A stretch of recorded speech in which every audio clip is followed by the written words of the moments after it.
Okay, ये वाला question हो गया था ना हमारा लास्ट में बेटा? Yes ma'am. है ना, ये मेटेलिक करेक्टर बताना था। इसमें आप लोगों ने मुझे नॉन मेटेलिक करेक्टर बताया है, ठीक है। तो देखो बच्चे, सबसे ज्यादा फिर मैं लिख दे रही हूँ, एक बार ध्यान से देखना कि left to right non metallic character increases. अरे ये देखो ना, बीच बीच में ज्वाइन करते हैं ना तो डिस्टरबेंस होती है बहुत ज्यादा, ठीक है। नॉन मेटेलिक करेक्टर इंक्रीजेस, और अगर मैं बात करूं टॉप टू बॉटम तो सिंपल ये लिख लो, मेटेलिक करेक्टर इंक्रीजेस, ठीक है। ये आपको ध्यान रखना है। हाय एवरीवन, बेटा थोड़ा सा जल्दी आया करो, 3 मिनट लेट हो। अच्छा, आप में से ऐसे तो नहीं है ना स्टूडेंट की लास्ट तक जाते जाते नींद आने लग जाती है और क्लास लीव करने का मन कर जाता है क्या कोई ऐसा? होना भी नहीं चाहिए। क्यों? क्योंकि अभी तक स्कूल नहीं आप लोगों के ओपन हुआ है। जब स्कूल ओपन होगा तो फिर बहुत ज्यादा प्रेशर आ जाएगा, तो आपको उस प्रेशर को बेटा करना है ना, संभालना है। अर्पित, दिव्यांश नहीं आए ना ये लोग, चाटे लगेंगे इन लोगों के। चलिए, ओके, तो इसका क्या आंसर बताया था? हाय कनिका, कनिका आ गई? Yes ma'am. ओके कनिका, तो बच्चे सबसे ज्यादा किसका होगा नॉन मेटेलिक करेक्टर? फ्लोरीन का होगा, फिर नाइट्रोजन का होगा, फिर आप लोगों का कार्बन का होगा, फिर बोरोन, लास्ट में सिलिकॉन। देखो इंक्रीजिंग ऑर्डर पूछा हुआ है, तो आपको सबसे पहले छोटा वाला लिखना पड़ेगा, फिर आपको सबसे ज्यादा वाला। सिलिकॉन का सबसे कम क्यों है बच्चे? इधर देखिए, क्योंकि सिलिकॉन का क्वांटम लेवल बढ़ रहा है ना थर्ड पीरियड का। एंड आपको पता है डाउन द ग्रुप क्या होता है? नॉन मेटेलिक करेक्टर डिक्रीजेस, ठीक है। ऑर्डर समझ में आ गया सभी को? जो रेगुलर क्लासेस ले रहा है उसको आ गया होगा बच्चे, और जो जिनकी क्लासेस मिस हुई हैं बच्चे, वो प्लीज आप वीडियो रिकॉर्डिंग से कवर कर लेना। चैप्टर बिल्कुल भी मुश्किल नहीं है, ठीक है। ये वाला क्वेश्चन बताइए मुझे, the element with highest electronegativity belongs to group dash and period.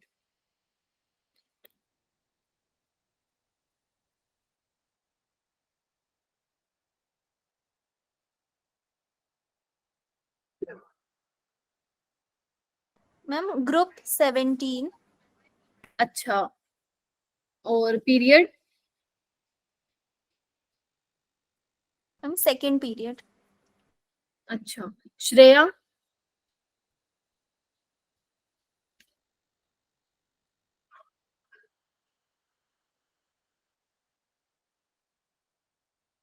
कोई मुझे बताएगा बाकी? दिव्यांश जल्दी आया कर बेटा। गुड इवनिंग बच्चे। हाईएस्ट इलेक्ट्रोनेगेटिविटी कौन से ग्रुप की होती है? 17 ग्रुप की होती है ना। ये देखो ना बच्चे, इधर देखो, ये रहा, बताया ना था। फ्लोरीन तो सबसे ज्यादा इलेक्ट्रोनेगेटिव होते हैं, जो ये हेलोजेंस होते हैं ये सबसे ज्यादा इलेक्ट्रोनेगेटिव होते हैं, है ना। तड़प होती है इनको इलेक्ट्रॉन खींचने की, ठीक है। और कौन से पीरियड का सबसे, देखो ना, ये देखो, सेकंड पीरियड वाला एलिमेंट सबसे ज्यादा इलेक्ट्रोनेगेटिव है इन ग्रुप 17, ठीक है जी। Yes ma'am. ओके, उसके बाद बच्चे ये वाला कीजिए, among alkali metals which element do you expect to be least electronegative and why? सिर्फ आप हैंड रेस करेंगे, ऐसे नहीं बोलेंगे। एल्कली मेटल्स बेटा ये वाले होते हैं। लीना ने की रब से फरियाद, अगर मैं फ्रोंशियम को छोड़ दूं विच is your radio active element, तो आप मुझे बताइए कि सबसे कम इलेक्ट्रोनेगेटिविटी किसकी होगी?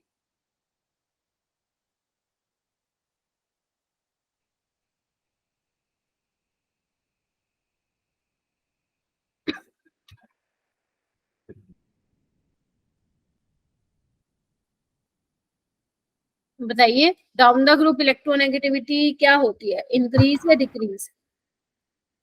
डिक्रीज। Ma'am decrease. तो सबसे कम किसकी होगी फिर?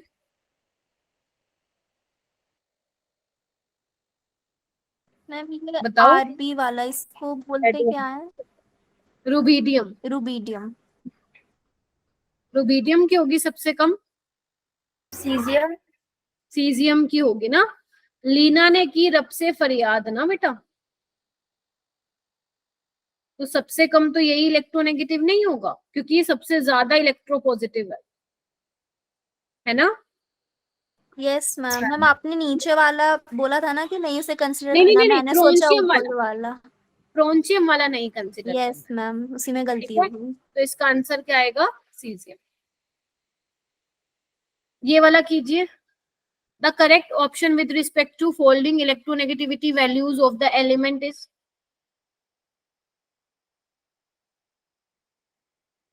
देखो आप लोगों के सामने पीरियोडिक टेबल है, क्योंकि अभी मैं मान के चल रही हूँ कि आप लोगों को प्रॉपर तरीके से नहीं हुई है सारी याद।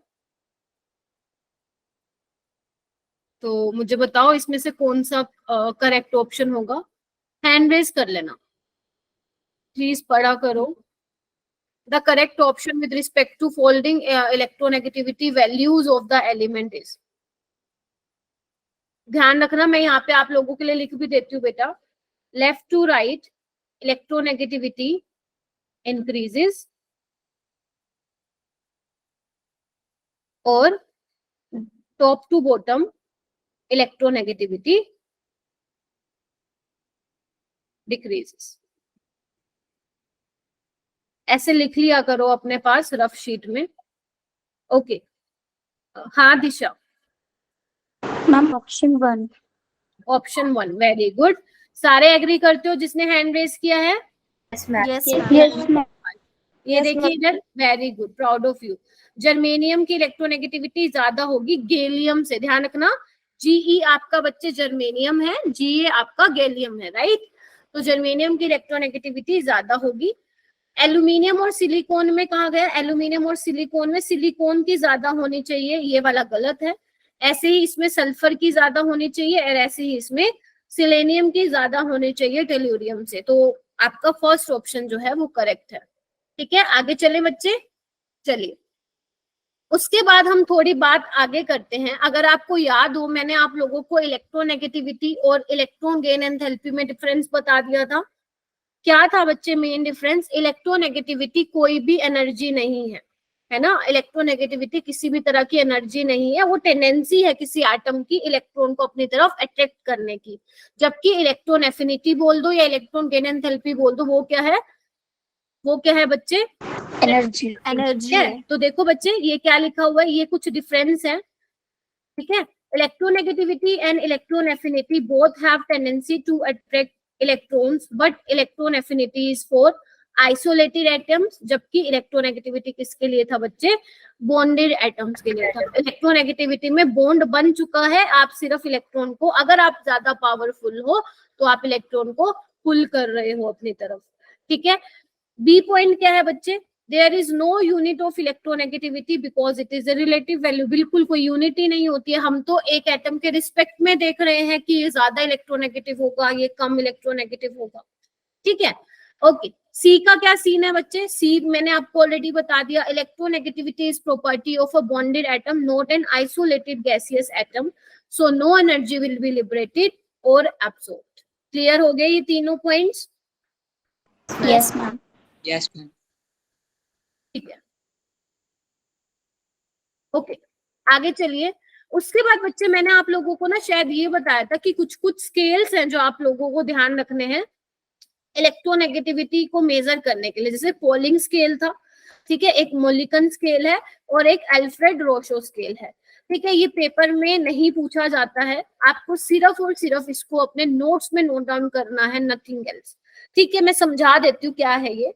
पोलिंग स्केल बेसिकली बच्चे किससे रिलेटेड है? रेजोनेंस एनर्जी से रिलेटेड है। अब आप बोलोगे ma'am what is resonance energy? तो ये मैं आप लोगों को रेजोनेंस के बारे में बताऊंगी, थोड़ा बहुत केमिकल बॉन्डिंग में बताऊंगी, नहीं तो बाकी सारा का सारा मैं ऑर्गेनिक केमिस्ट्री में बताऊंगी, क्योंकि रेजोनेंस पे 1 घंटे का लेक्चर है। ठीक है, तो अभी बताना कोई रेलेवेंट नहीं है। ठीक है, तो अभी सिर्फ ध्यान रखो रेजोनेंस एनर्जी को डेल्टा ए बी से इन्होंने रिप्रेजेंट किया हुआ है। ठीक है, पॉलिंग स्केल में। ठीक है, मान लो आपके पास मॉलिक्यूल ए बी है, उसकी रेजोनेंस एनर्जी इतनी है। ठीक है, काई इसको बोलते हैं, ये देखो ना जो ये लिखा हुआ है ना एक्स ए एक्स बी, कई बुक्स में आपको ऐसा लिखा मिलेगा। इसका मतलब क्या है? इलेक्ट्रोनेगेटिविटी ऑफ ए एटम, और दूसरा क्या है? Electronegativity of B atom. अगर आप चाहते हो, इधर देखो बच्चे, मान लो ये ए बी है, कोई भी मॉलिक्यूल है, अगर आप इनके बीच का इलेक्ट्रोनेगेटिविटी डिफरेंस निकालना चाहते हैं तो आप इस फॉर्मूले से निकाल सकते हो। chi a minus chi b is equal to 0.208 under root में delta A B which is your resonance energy. ठीक है, और आपको पता ही है एनर्जी को हम कैसे निकालते हैं, रेजोनेंस एनर्जी किलो, मतलब जो आपका डेल्टा होगा वो किसमें होगा, एनर्जी आपको पता है किसमें होती है, या तो किलो जूल पर मोल में होती है, या इलेक्ट्रॉन वोल्ट पर एटम में होती है, या किलो कैलोरी में होती है।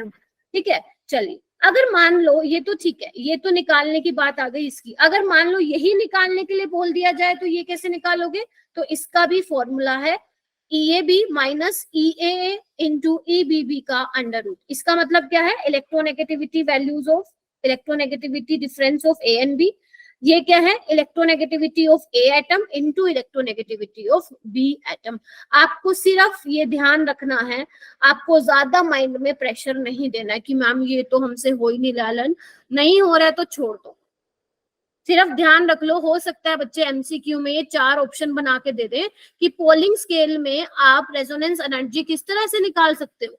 पोलिंग स्केल के थ्रू आप किसी 2 एटम्स के बीच में इलेक्ट्रोनेगेटिविटी डिफरेंस कैसे निकाल सकते हो, तो अगर आपको फॉर्मूला याद होगा बच्चे तो आप निकाल सकते हो।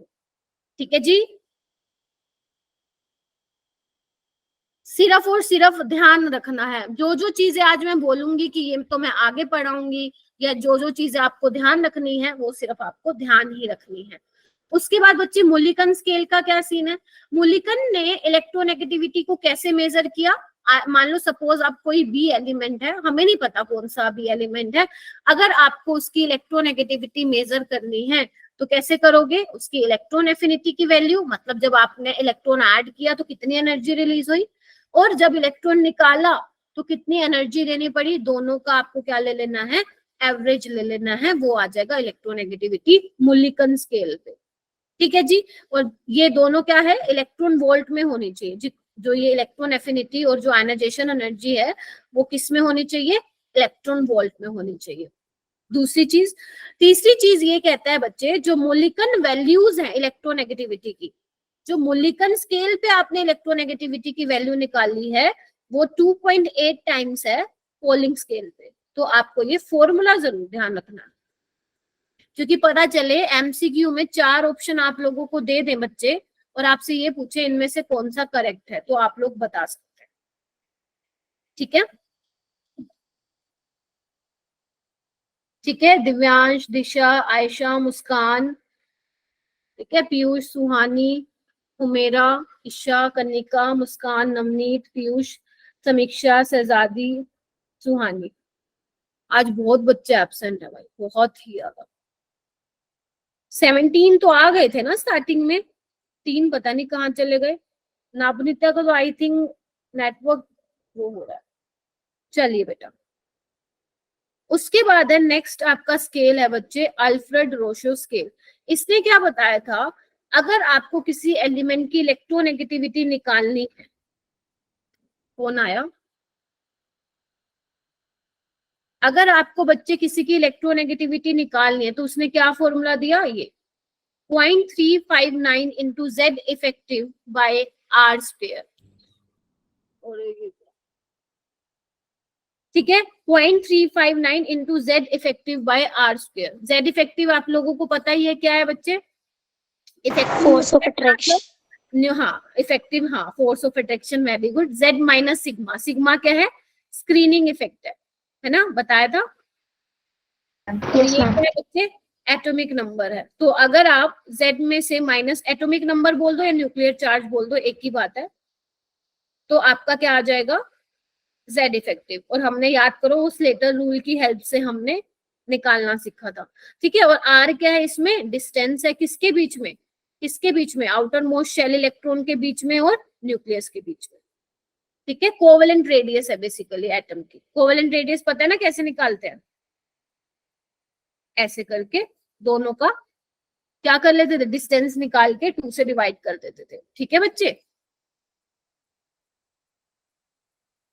चलूं आगे, ध्यान रहेगा ये। तो 3 स्केल है, आपको तीनों के बारे में थोड़ा थोड़ा आइडिया होना चाहिए, पोलिंग स्केल, मुलिकन स्केल, ये क्या है, अल्फ्रेड रोशो स्केल।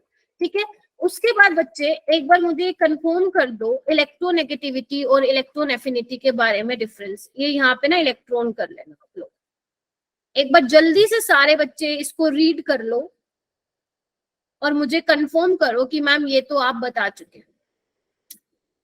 इलेक्ट्रोनेगेटिविटी में क्या होता है, बॉन्डेड एटम्स क्या होता है, tendency of an atom in a molecule to attack the bonded electron, जबकि इलेक्ट्रॉन एफिनिटी में क्या होता है, energy release when electron is added. Electronegativity की रिलेटिव वैल्यू होती है, जबकि इलेक्ट्रॉन एफिनिटी की एब्सोल्यूट वैल्यू होती है ना। फ्लोरीन की तो याद भी होगी -328 होती है। ठीक है बच्चे, ओके। और क्या है आपको पता ही है, याद करो इलेक्ट्रोनेगेटिविटी में मैंने आप लोगों को कोई एक्सेप्शन नहीं बताई, सिंपल ये बताया है लेफ्ट टू राइट इंक्रीज होती है, टॉप टू बॉटम डिक्रीज होती है। ठीक है, इलेक्ट्रॉन एफिनिटी का कोई रेगुलर ट्रेंड नहीं है, एक्सेप्शंस हैं। ठीक है, इलेक्ट्रोनेगेटिविटी की कोई यूनिट नहीं होती है, जबकि इलेक्ट्रॉन एफिनिटी को हम इसमें मेजर करते हैं। ठीक है, और ये देखो बच्चे नोट करके लिखा हुआ है, small atoms are normally having more electronegativity than. Sound break हो रही है? No ma'am. No ma'am. बेटा एक बार रीज्वाइन करो शहजादी। Small atoms are normally having more electronegativity than larger atoms. क्या ये तुम समझ रहे हो? अभी तो बताया स्मॉलर एटम्स का मतलब क्या है, अगर साइज छोटा होगा तो इलेक्ट्रोनेगेटिविटी ज्यादा ही तो होगी, बस वही लिखा होगा। चलिए, उसके बाद है बच्चे कुछ 6-7 फैक्टर हैं जो बहुत बहुत इंपॉर्टेंट है। इस चैप्टर के लिए नहीं इंपॉर्टेंट है, आपके आने वाले जो चैप्टर्स हैं बच्चे, केमिकल बॉन्डिंग और GOC which is your general organic chemistry, first chapter of your organic chemistry, ये वाले जो फैक्टर्स मैं आप लोगों को बताने वाली हूँ वहां पे बहुत ज्यादा काम आएंगे, इसलिए मैं अभी लिख रही हूँ इंपॉर्टेंट। ठीक है, चलो कैसे, कुछ चीजें तो मैं वहीं पे ही आपको आगे चल के बताऊंगी, कुछ चीजें मैं यहाँ पे आपको एक्सप्लेन करती हूँ। देखो बच्चे, पहला है चार्ज ऑन एटम। एक बात बताओ बच्चे, अगर मैं Fe+3 ले लूं और Fe+2 ले लूं, तो मुझे बता सकते हो कि किसका साइज छोटा होगा? Fe+3 का साइज छोटा होगा या Fe+2 का साइज छोटा होगा? +3। क्योंकि मैंने कहा था जितना ज्यादा पॉजिटिव चार्ज होता है उतना ज्यादा साइज छोटा होता है। तो अगर साइज Fe3+ का छोटा है और आपको पता है जितना साइज छोटा होगा इलेक्ट्रोनेगेटिविटी ज्यादा होगी, तो क्या मैं बोल सकती हूँ Fe3+ की इलेक्ट्रोनेगेटिविटी ज्यादा होगी? और अगर मैं मान लो आपके सामने 3 ऑप्शन रखूं, O नेगेटिव, O2 नेगेटिव, तो आप मुझे बता सकते हो साइज किसका ज्यादा होगा तीनों में से, O2 नेगेटिव का, O नेगेटिव का या O का? O का मैम। O का। O2 negative. जितना ज्यादा नेगेटिव चार्ज होता है उतना ज्यादा साइज बड़ा होता है, और जितना ज्यादा साइज उतनी कम इलेक्ट्रोनेगेटिविटी। तो आप लोग देख पा रहे हैं ऑक्सीजन की इलेक्ट्रोनेगेटिविटी सबसे ज्यादा, फिर O नेगेटिव की, फिर O2 नेगेटिव। तो सिंपल सा फंडा यहाँ पे ये लिख लो कि size is inversely proportional to electronegativity. बोलो हाँ या ना? Yes ma'am. ठीक है, size is inversely proportional to electronegativity. Size छोटा तो इलेक्ट्रोनेगेटिविटी ज्यादा, पहला चीज, पहला फैक्टर। सेकंड फैक्टर है बच्चे इफेक्ट ऑफ सब्स्टिट्यूशन। सब्स्टिट्यूशन का मतलब क्या है? देखो बच्चे, अगर मान लो आपने कार्बन के साथ 3 फ्लोरीन लगा दिए और 1 आयोडीन लगा दिया, ठीक है, एक आपने ये वाला मॉलिक्यूल ले लिया कि एक कार्बन के साथ आपने 3 हाइड्रोजन लगा दिए बच्चे और 1 आयोडीन लगा दिया, ठीक है। आपसे ये पूछा है कि इनमें से ये वाला कार्बन, इसको मैं A नाम दे देती हूँ और इसको मैं B नाम दे देती हूँ, A और B वाले कार्बन में से कौन ज्यादा इलेक्ट्रोनेगेटिव होगा? तो बच्चे इलेक्ट्रोनेगेटिव का मतलब है क्या? इलेक्ट्रॉन के लिए बुक,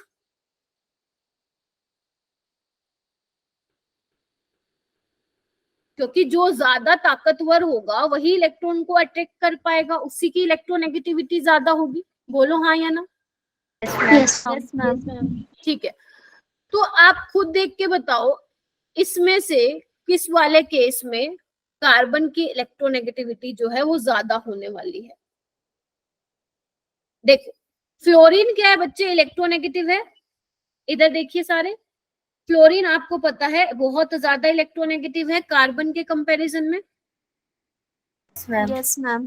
तो यानी कि फ्लोरीन क्या करेगा, ये इलेक्ट्रॉन अपनी तरफ अट्रैक्ट करेगा और कार्बन को क्या बनाएगा, भूखा बनाएगा इलेक्ट्रॉन के लिए। बोलो हाँ या ना।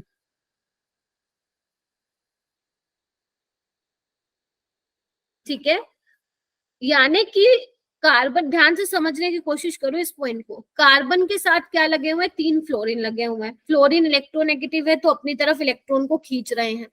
तो अगर इलेक्ट्रॉन को खींच रहे हैं तो मैं बोल सकती हूँ कार्बन के ऊपर पॉजिटिव चार्ज आएगा और फ्लोरीन के ऊपर नेगेटिव चार्ज आएगा, क्योंकि जिसके ऊपर इलेक्ट्रॉन ज्यादा उसके ऊपर नेगेटिव चार्ज आप पढ़ते हो, जिसके ऊपर इलेक्ट्रॉन की कमी पॉजिटिव चार्ज, जैसे आपने देखा भी होगा।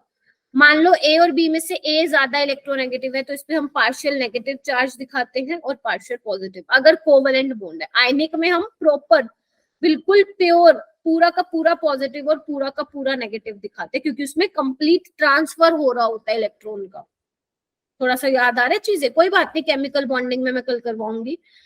और इसमें देखो बच्चे, इसमें देखो हाइड्रोजन और कार्बन, इन दोनों में से क्या है, देखो ना, फ्लोरीन से तो बहुत कम इलेक्ट्रोनेगेटिव है तो ये इतना इलेक्ट्रॉन को खींचेगा ही नहीं, और नहीं खींचेगा तो कार्बन को ज्यादा भूखा नहीं बनाएगा।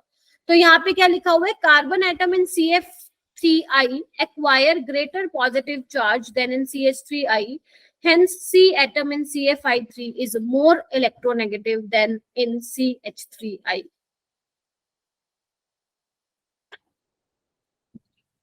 क्योंकि देखो ना बच्चे, इसने इससे खींचे, फ्लोरीन ने कार्बन से खींचे, अब कार्बन किससे खींचेगा, आयोडीन से खींचेगा ना, क्योंकि उसके पास इलेक्ट्रॉन की कमी होगी है, जबकि इसमें क्या इतनी कमी नहीं है तो नहीं खींचेगा वो। तो कौन ज्यादा इलेक्ट्रोनेगेटिव हो गया बच्चे, CF3I में कार्बन ज्यादा इलेक्ट्रोनेगेटिव हो गया। ठीक है जी, टेंशन ना लो, आगे हम बहुत पढ़ने वाले हैं इसके बारे में। सी वाले पे आओ बच्चे, ionisation energy and electron affinity, ये मैं आपको ऑलरेडी बता चुकी हूँ, जितनी ज्यादा आयनाइजेशन एनर्जी उतनी ज्यादा इलेक्ट्रॉन गेन एंथैल्पी, उतनी ही ज्यादा इलेक्ट्रोनेगेटिविटी। अगर आपको याद हो तो लेफ्ट टू राइट आपका आयनाइजेशन एनर्जी भी बढ़ता है, इलेक्ट्रॉन एफिनिटी भी बढ़ता है, और क्या बढ़ेगा, इलेक्ट्रोनेगेटिविटी भी बढ़ेगा। जो इस बार का जो टेस्ट बना हुआ है तुम लोगों का, अगर आप लोगों ने मेरे लेक्चर्स अच्छे से सुने हैं स्ट्रक्चर ऑफ एटम के और पीरियोडिक क्लासिफिकेशन के, तो आपके 60 आउट ऑफ 60 मार्क्स आने वाले हैं इस टेस्ट। ठीक है, तो मेक श्योर कि आपने अच्छे से नोट्स को रिवाइज किया हो, सारी चीजें आपको अच्छे से करनी है। ठीक है, चलिए उसके बाद देखो बच्चे, नेक्स्ट फैक्टर है हाइब्रिडाइजेशन स्टेट। अब आप लोग कहोगे मैम ये क्या सीन है, ये क्या लोचा है भाई, ये अभी तक मैंने आपको नहीं पढ़ाया है, सिर्फ आप 5-6 लेक्चर दे दो मेरे को, केमिकल बॉन्डिंग की पूरी 1.5 घंटे की क्लास होगी हाइब्रिडाइजेशन पे। ठीक है, जब मैं आपको बताऊंगी कि अलग अलग मॉलिक्यूल्स की कुछ ना कुछ शेप होती है, उनकी कुछ ना कुछ हाइब्रिडाइजेशन होती है। ठीक है, तो अभी के लिए सिर्फ ध्यान रख लो sp3 नाम के, हाँ जी बेटा बोलो, अंशिका, हाँ जी, गलती से हो गया क्या अंशिका? ठीक है, जैसे देखो sp3 नाम की हाइब्रिडाइजेशन होती है, sp2 की होती है, sp की होती है। देखो आपको एग्जांपल भी दिया हुआ, लेकिन अभी आपको ये समझ में नहीं आएगा। ठीक है, लेकिन मैं आपको थोड़ा सा समझाने की कोशिश करती हूँ कि हाइब्रिडाइजेशन का इलेक्ट्रोनेगेटिविटी पे डिफरेंस क्या, मतलब इफेक्ट क्या पड़ता है। तो बच्चे इधर देखो, sp3 की अगर मैं बात करूं तो इसमें जो s करेक्टर है वो 25% है और 75% p करेक्टर है, जबकि sp2 में देखो बच्चे 33% s करेक्टर है और कितना 66 point something percent p character है, क्योंकि p देखो ना यहाँ पे 2 हो गए हैं ना, और इस sp पे क्या होगा, 50% s करेक्टर होगा और 50% p करेक्टर होगा। अभी सिर्फ इतना ध्यान रखो, हाइब्रिडाइजेशन मैंने आपको नहीं समझाई अभी, है ना। अच्छा, तो बच्चे एक बात देखो, sp में सबसे ज्यादा s करेक्टर है, ये मानते हो 50%। Yes, ma'am. यानी कि जिस आप मॉलिक्यूल की बात कर रहे हो उसमें जो इलेक्ट्रॉन है वो s ऑर्बिटल में है, और आपको पता है न्यूक्लियस के पास सबसे पास कौन होता है, s होता है। तो यानी कि न्यूक्लियस और उस s ऑर्बिटल में इलेक्ट्रॉन के बीच में फोर्स ऑफ अट्रैक्शन ज्यादा होगा, और जितना ज्यादा फोर्स ऑफ अट्रैक्शन होगा इलेक्ट्रोनेगेटिविटी भी क्या होगी, बोलो, बड़ी ज्यादा होगी। ज्यादा होगी। तो यानी कि sp वाले के केस में इलेक्ट्रोनेगेटिविटी सबसे ज्यादा, फिर sp2, फिर sp3। यहां से बेटा कम से कम 12 से 13 सवाल बन सकते हैं तुम्हारे केमिस्ट्री में, वो भी किस में, ऑर्गेनिक में। तो ऑर्गेनिक में ना, तो ये लगा लो मैं हर एक चैप्टर में ये वाला कंसेप्ट बार बार रिपीट करूंगी। अभी तो तुम्हें बहुत वियर्ड सा लग रहा होगा कि मैम ये क्या बता रहे हो, कि हमने तो हाइब्रिडाइजेशन पढ़ी ही नहीं। कोई बात नहीं, क्योंकि अभी कोई लॉजिक भी नहीं बनता, क्योंकि ये कंटेंट किसी और चैप्टर का, इसको मैं यहाँ बता के आप लोगों का टाइम वेस्ट नहीं करना चाहती हूँ। तो अभी जितना बताया बच्चे, सिर्फ उतना ध्यान रखो कि एसपी का क्या बोलते हैं, इलेक्ट्रोनेगेटिविटी होती है वो ज्यादा होती है, फिर sp2 की, फिर sp3 की। पूरा डिटेल में हम पढ़ेंगे कि ऐसा क्यों होता है। ठीक है जी, चलिए। मैम। उसके बाद ये वाला कंफर्म करो, ई और एफ वाला पॉइंट, ये मैं आप लोगों को बता ही चुकी हूँ। जितना ज्यादा न्यूक्लियर चार्ज उतना फोर्स ऑफ अट्रैक्शन, उतना ज्यादा इलेक्ट्रोनेगेटिविटी बच्चा। जितना रेडियस ज्यादा होगा, जितना साइज ज्यादा होगा, उतनी इलेक्ट्रोनेगेटिविटी की वैल्यू डिक्रीज होगी, ये भी मैं ऑलरेडी बता चुकी हूँ। तो बच्चे आप लोगों को ना पता होना चाहिए कि लेफ्ट टू राइट कौन कौन सी चीजें इंक्रीज होती है। तो आयनाइजेशन एनर्जी इंक्रीज होती है, इलेक्ट्रॉन एफिनिटी भी इंक्रीज होती है, इलेक्ट्रॉन नेगेटिविटी भी इंक्रीज होती है, समझे। और कौन सी डिक्रीज होती है, एटॉमिक रेडियस डिक्रीज होती है, या आयनिक रेडियस डिक्रीज होती है। रिवाइज करवा रही हूँ बस, और कुछ। ठीक है, टॉप टू बॉटम क्या होता है बच्चे, आयनाइजेशन एनर्जी भी डिक्रीज होती है, इलेक्ट्रॉन एफिनिटी भी डिक्रीज होती है, इलेक्ट्रॉन नेगेटिविटी भी डिक्रीज होती है, और एटॉमिक रेडियस, बोलो, इंक्रीज होती है। Very good. And what about metallic and non metallic character, भाई आपको पता ही है, left to right non metallic character बढ़ता है, और top to bottom metallic character. हो गया ना, देखो ना, ऐसे लिखा करो आप अपने नोट्स में, चीजें देखो कैसे फट से याद होती हैं फिर आपको। ठीक है जी, चलूं आगे। मैम। चलिए, उसके बाद है कुछ एक्सेप्शंस हैं। क्या ही एक्सेप्शंस है, मैं आपको ऑलरेडी बता चुकी हूँ। जो आपके नोबल गैसेस होते हैं उनकी इलेक्ट्रोनेगेटिविटी की वैल्यू 0 होती है, क्योंकि इलेक्ट्रोनेगेटिविटी आप बॉन्डेड मॉलिक्यूल में देखते हो, जबकि नोबल गैस तो मॉलिक्यूल बना ही नहीं रहा है। उसके बाद ये भी मैं आपको बता चुकी हूँ कि सीजियम और फ्रोंशियम की जो इलेक्ट्रोनेगेटिविटी की वैल्यू है वो इक्वल होती है ऑलमोस्ट। इसका रीजन क्या है, इसका रीजन ये है बच्चे, आप लोगों को पता है सीजियम 5th पीरियड का है और फ्रोंशियम 6th पीरियड का है। तो इसमें क्या है, कौन सा शेल है, 5 वाला शेल है, और इसमें कौन सा बच्चों, सॉरी ये 6th पीरियड का है और ये 7th का है ना, ऐसा ही है। इसमें 6s में आते हैं इलेक्ट्रॉन, इसमें 7 में आते हैं। तो वो ये बोल रहे हैं कि इन्होंने रीजन क्या दिया बच्चे, सीजियम और हाँ सुहानी। मैम इन 0 ग्रुप, बट लेकिन जो नोबल गैसेस होते हैं वो तो 18 ग्रुप होता है ना। हाँ, इनको 0 ग्रुप भी बोलते हैं बच्चे, ओके मैम। नोबल गैसेस को 0 ग्रुप भी बोलते हैं। ठीक है, अच्छा, क्योंकि इलेक्ट्रोनेगेटिविटी इनकी 0 होती है। तो बच्चे सीजियम और फ्रोंशियम की जो इलेक्ट्रोनेगेटिविटी की वैल्यूज होती है वो इक्वल क्यों होती है, तो उन्होंने ये रीजन बोला है, आपको मानना पड़ेगा कि जैसे ही आप 6s से 7s की तरफ जा रहे हो बच्चे, तो सिर्फ आपका एक ही शेल बढ़ रहा है, देख पा रहे हो, ये देखो 6 से 7 पे आ रहे हो। लेकिन जो न्यूक्लियर चार्ज है ना वो +32 से बढ़ रहा है। न्यूक्लियर चार्ज मतलब कि जो दोनों के एटॉमिक नंबर में डिफरेंस है वो 32 यूनिट का है, तो वो बहुत ज्यादा बढ़ रहा है। तो न्यूक्लियर चार्ज ज्यादा बढ़ने की वजह से सीजियम और फ्रोंशियम की जो इलेक्ट्रोनेगेटिविटी की वैल्यू है वो ऑलमोस्ट इक्वल है। याद रहे, ठीक है, वरना भूल जाओ, मेरी तरफ से कोई वो नहीं है, पेपर में नहीं आएगा, नीट में। ठीक है, ये जरूर ध्यान रखना कि अगर मैं बात करूं पूरे पीरियोडिक टेबल में सबसे ज्यादा इलेक्ट्रोनेगेटिव फ्लोरीन होता है, और अगर मैं बात करूं पूरे पीरियोडिक टेबल में सबसे ज्यादा इलेक्ट्रॉन गेन एंथैल्पी या इलेक्ट्रॉन एफिनिटी किसकी होती है, तो वो फ्लोरीन की होती है। कंफ्यूज नहीं होना, ठीक है बच्चे। क्लोरीन की इलेक्ट्रॉन गेन एंथैल्पी क्यों ज्यादा होती है, क्योंकि इसका कौन बताएगा, दिव्यांश बताएगा बेटा।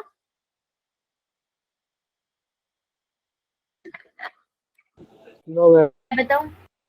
हाँ Disha. Ma'am 3p orbital large होता है इस वजह से। समीक्षा आप बताइए। मैम एटॉमिक साइज लार्ज होता है। शाबाश, प्राउड ऑफ यू।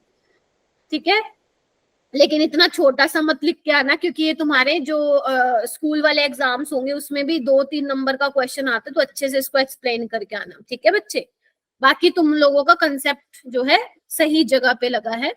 इसके पास 3p होता है, फ्लोरीन के पास 2p होता है ना। 3p साइज बड़ा है, उसमें इलेक्ट्रॉन थोड़ा सा दूर दूर है, तो अगर वो इलेक्ट्रॉन वैलेंस शेल में ऐड करेगा तो रिपल्शन कम फेस करेगा, जबकि फ्लोरीन में थोड़ी सी प्रॉब्लम होगी, क्योंकि 2p ऑर्बिटल है, साइज थोड़ा कॉम्पैक्ट है। ठीक है जी, तो इलेक्ट्रॉन थोड़े पास पास हैं, तो इलेक्ट्रॉन को जब आप अंदर घुसाओगे वैलेंस शेल में, थोड़ा सा रिपल्शन वो फेस करेगा। इस वजह से क्लोरीन के इलेक्ट्रॉन गेन एंथैल्पी ज्यादा होती है, लेकिन ध्यान रखना इलेक्ट्रोनेगेटिविटी सबसे ज्यादा फ्लोरीन की होती है, फिर ऑक्सीजन की, फिर नाइट्रोजन की। ठीक है जी, मैम। ओके बच्चे। उसके बाद है कुछ एप्लीकेशंस है इलेक्ट्रोनेगेटिविटी की। ये देखो बच्चे, फर्स्ट एप्लीकेशन में आपको ये नाम की बना रखी है एप्लीकेशन, ये मैं आपको ऑलरेडी बता चुकी हूँ। एक बात बताओ, जिन एलिमेंट्स की इलेक्ट्रोनेगेटिविटी कम होगी, क्या वो मेटल्स नहीं होंगे? क्योंकि मेटल्स की टेंडेंसी होती है इलेक्ट्रॉन को लूज करने की, और नॉन मेटल की टेंडेंसी होती है इलेक्ट्रॉन को गेन करने की। तो जिनकी ज्यादा इलेक्ट्रोनेगेटिविटी होगी वो नॉन मेटल्स, और आपको पता ही है फ्लोरीन क्या है, नॉन मेटल ही तो है। ऑक्सीजन क्या है, नॉन मेटल ही तो है। लिथियम क्या है, एल्कली मेटल ही तो है, लो इलेक्ट्रोनेगेटिविटी। ठीक है, पहला पॉइंट ये हो गया। सेकंड बच्चे, बॉन्ड लेंथ। बॉन्ड लेंथ बोले तो जैसे मान लो एक मॉलिक्यूल ये है, इसके बीच का बॉन्ड लेंथ, बॉन्ड डिस्टेंस इतना है और एक का इतना है, तो किसका छोटा होगा किसका बड़ा होगा, ये आप बता सकते हो कि जितना ज्यादा इलेक्ट्रोनेगेटिविटी डिफरेंस होगा, जितना ज्यादा, मान लो ए और बी में जितना ज्यादा इलेक्ट्रोनेगेटिविटी डिफरेंस होगा, बोले इलेक्ट्रोनेगेटिविटी डिफरेंस बोले तो अगर ए बहुत ज्यादा इलेक्ट्रोपॉजिटिव है और बी बहुत ज्यादा इलेक्ट्रोनेगेटिव है, तो मतलब उनके बीच में डिफरेंस क्या होगा, इलेक्ट्रोनेगेटिविटी डिफरेंस ज्यादा होगा। और जितना ज्यादा इलेक्ट्रोनेगेटिविटी डिफरेंस होगा उतना ही बॉन्ड क्या होगा बच्चे, छोटा होगा, उनके बीच डिस्टेंस कम होगा, उनके बीच जो बॉन्ड लेंथ है उनकी कम होगी, और बॉन्ड उतना ही स्ट्रोंगर होगा। तो यहाँ पे एक स्टार बना के ये पॉइंट लिख लीजिए बच्चे। Smaller atoms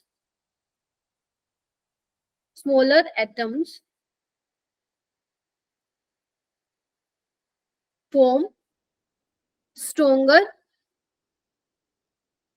bond if electronegativity difference increases। अगर इलेक्ट्रोनेगेटिविटी डिफरेंस ज्यादा है तो जो आपके एटम्स हैं, बॉन्डेड एटम्स हैं, वो क्या करेंगे, स्ट्रोंगर बॉन्ड बनाएंगे। ठीक है, या एक काम करो ऐसे लिख लो,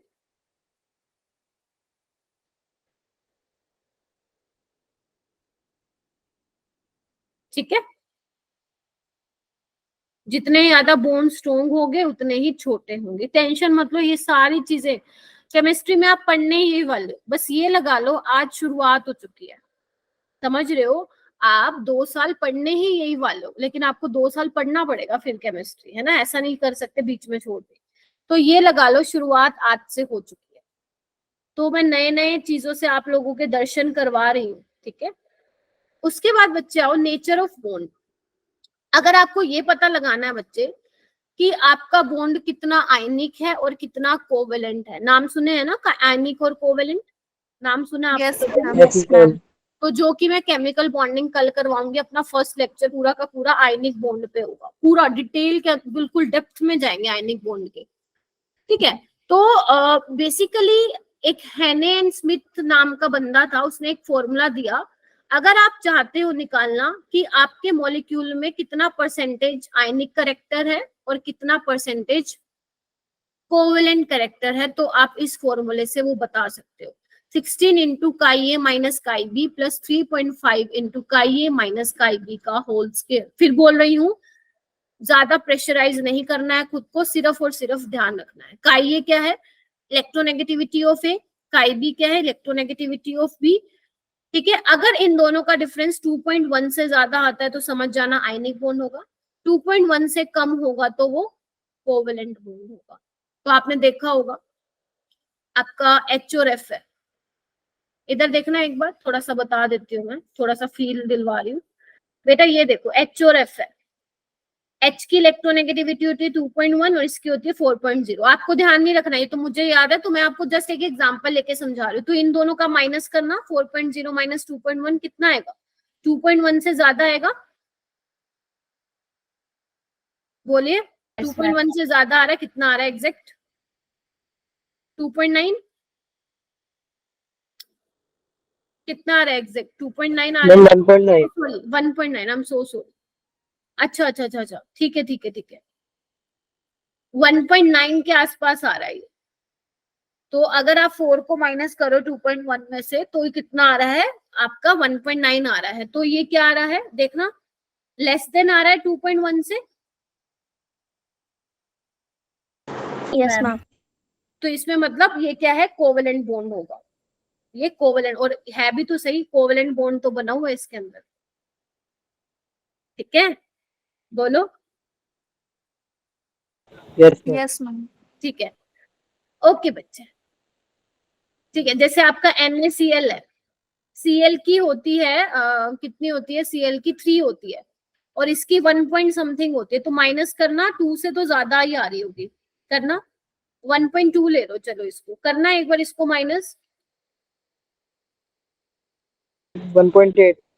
इसकी 1.8 आ रही है, नहीं कुछ दिक्कत है, मैंने गलत लिखे है वैल्यूज। जब आप NaCl की निकालेंगे तो उसका 2.1 से ज्यादा आएगा, एक बार एग्जैक्ट वैल्यू देख लेना कितनी होती है इनकी इलेक्ट्रोनेगेटिविटी की, निकाल के देखना, ठीक है। तो उनका 2.1 से ज्यादा होगा तो आप ये बता सकते हो कि NaCl क्या है, आयनिक है। और आपको वैसे पता है ये आयनिक होता है, पता है ना ये वाली चीज। यस तो अगर 2.1 या 2.1 से ज्यादा आता है इलेक्ट्रोनेगेटिविटी डिफरेंस तो आप बोल सकते हो कि आयनिक करेक्टर जो होगा वो 50% से ज्यादा होगा, यानी कि वो आयनिक बॉन्ड होगा। अगर 2.1 या 2.1 से कम आता है तो आयनिक करेक्टर 50% से कम होगा, मतलब वो कोवेलेंट बॉन्ड, ठीक है, कोई बात नहीं, आगे चलिए। उसके बाद वैलेंसी, वैलेंसी आप पढ़ के आए हैं बच्चे 9th-10th क्लास में, 9th क्लास में पढ़ के आए हैं। वैलेंसी क्या होता है बेटा, combining capacity of an element, जितना जिस एलिमेंट को जरूरत होगा वो उतने ही इलेक्ट्रॉन देगा, यही तो मतलब हुआ ना। जैसे मान लो बच्चे, मैं सोडियम की बात कर रही हूँ, तो सोडियम में क्या होता है बच्चे, 1s2 2s2 2p6 3s1। तो ये कितने इलेक्ट्रॉन देना चाहता है सो दैट इसका ऑक्टेट कंप्लीट हो जाए, 1 देना चाहता है।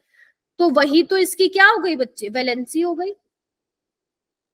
हाँ दिव्यांश, मैम अगर 2.1 ही हुई हुआ किसी का डिफरेंस तो वो इसमें आएगी ना, 2.1 होगी तो आप मान सकते हो कि आयनिक बॉन्ड, आयनिक करेक्टर ज्यादा होगा, ये लगा लो 50-50%, ठीक है। इसमें प्रोबेबिलिटी देखते हैं, किसमें बेटा, आयनिक बॉन्ड और कोवेलेंट बॉन्ड में प्रोबेबिलिटी देखते हैं ना इसमें। इसमें ना एक आप लोगों का वो आएगा बच्चे, फजान्स रूल नाम से एक चीज आएगी, जिसको मैं केमिकल बॉन्डिंग में ही करवाऊंगी। वो बेसिकली वो क्या बताता है किसी मॉलिक्यूल में कितना कोवेलेंट करेक्टर है, कितना आयनिक करेक्टर है। जैसे ये हेने एंड स्मिथ ने दिया ना एक फॉर्मूला, वहां पे भी मैं बताऊंगी। तो बेसिकली ये ध्यान रखना, कोई भी आपका मॉलिक्यूल प्योर आयनिक नहीं होता है, प्योर कोवेलेंट नहीं होता है, उसमें कुछ ना कुछ आयनिक करेक्टर होता है, कुछ ना कुछ उसमें कोवेलेंट करेक्टर भी होता है। अब अलग अलग बंदे आए हैं ये बताने के लिए कि किसमें आयनिक करेक्टर ज्यादा होगा, किसमें कोवेलेंट का। सबसे जो अच्छा वाला बंदा था वो था फजान्स, जो मैं आप लोगों को कराऊंगी केमिकल बॉन्डिंग में, जिसमें से भर भर के क्वेश्चन आते नीट में, ठीक है। तो आप ये बताते हो कि कितना मतलब किसी मॉलिक्यूल में कितना आयनिक करेक्टर है, कि हाँ कि मान लो जैसे मैं NaCl को देख रही हूँ या HF को देख रही हूँ, तो इसमें कितना कोवेलेंट करेक्टर होगा, कितना आयनिक करेक्टर होगा। तो वो आप फजान्स रूल के बेसिस पे आप लोग बता पाएंगे। आप लोगों को 4 अगर ऑप्शन दे दिए जाए कि बताओ किसका कोवेलेंट करेक्टर ज्यादा होगा, तो वहां पे हम बता पाएंगे। बाकी और किस तरीके से बता पाओगे, ये हेने एंड स्मिथ नाम ने जो ये फॉर्मूला दिया था इसकी हेल्प से भी आप बता पाओगे कि किसका कितना ज्यादा किसमें आयनिक करेक्टर होता है। अगर आप लोगों के पास इलेक्ट्रोनेगेटिविटी वैल्यूज है, आप लोगों को ये चेक करना है कि 2.1 से जनरली जो ज्यादा होता है तो हम क्या बोलते हैं, आयनिक करेक्टर है, उससे कम होता है तो हम बोलते हैं वैलेंट वैलेंट करेक्टर होता है। ठीक है, है मैम। अच्छा। तो अगर मैं बात करूं बच्चे मैग्नीशियम की, तो मैग्नीशियम की वैलेंसी क्या होगी, आप करते ना 2, इसको कितने इलेक्ट्रॉन देने हैं, 2 देने हैं, तो इसकी वैलेंसी क्या हो जाएगी बच्चे, 2 हो जाएगी। ठीक है, जैसे कि मान लो ऑक्सीजन है, ऑक्सीजन क्या है 1s2 2s2 2p4, इसको 2 इलेक्ट्रॉन की जरूरत है, तो ये कितने बॉन्ड बनाएगा, 2, तो इसकी वैलेंसी क्या होगी ऑक्सीजन की बच्चे, 2। ऐसे ही नाइट्रोजन, नाइट्रोजन क्या होता है 1s2 2s2 2p3, इसको कितने इलेक्ट्रॉन की जरूरत है बच्चे, 3 इसके पास 3। ऑलरेडी है, अगर 3 ले लेगा तो इसके पी में कंप्लीट हो जाएंगे 6 इलेक्ट्रॉन, तो यानी कि नाइट्रोजन कितने बॉन्ड बनाता है, 3, तो वैलेंसी कितनी हो गई बच्चे, 3। ये सब आप पढ़ के आए हैं 9th क्लास में, बाकी मैंने आप लोगों कोवेलेंट बॉन्ड बना रहे हैं ना, क्या बेटा, हाँ हाँ वो कोवेलेंट बॉन्ड। हाँ कोवेलेंट शेयरिंग करके, ये भी मैं आप लोगों को थोड़ा बहुत बताऊंगी केमिकल बॉन्डिंग में। उसके बाद बच्चे अगर मैं बात करूं अलोंग द पीरियड, तो वैलेंसी कैसे डिक्रीज इंक्रीज होती है, आप लोगों को पता ही है। अगर मान लो मैं यहाँ पे ले लूं क्या बोलते हैं, सपोज एक लिथियम ले लेती हूँ, beryllium, boron, carbon, nitrogen, oxygen, fluorine, neon, तो आप मुझे बताइए लिथियम के लिए वैलेंसी क्या होती है, 1, क्योंकि फर्स्ट ग्रुप का एलिमेंट है, सारे में एक एक इलेक्ट्रॉन फिल हो रहा है, लास्ट वाले में। बेरिलियम की 2, बोरोन की 3, इसका 4, ये दोबारा से ही हो जाएगा। देखो एक बार बताओ मुझे, मैम देखो बोरोन में क्या होता है 1s2 2s2 2p1, अब आपके पास 2 तरीके हैं, या तो 5 इलेक्ट्रॉन लेके p में 6 कर लो, या 3 इलेक्ट्रॉन देके ड्यूप्लेट कंप्लीट कर लो, तो आप लोगों के लिए क्या आसान हो जाएगा, 3 देने या 5 लेने,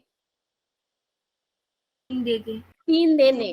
ठीक है, तो इसलिए बोरोन की जो वैलेंसी होती है वो 3 होती है। नाइट्रोजन को 3 की जरूरत होती है, ऑक्सीजन को 2 की जरूरत होती है, फ्लोरीन में सिर्फ 1, उसको 1 की जरूरत होती है, अगर 1 उसको मिल जाएगा तो क्या हो जाएगा, वो फुल्ली फिल हो जाएगा, और बेचारे नियोन को तो जरूरत है ही नहीं।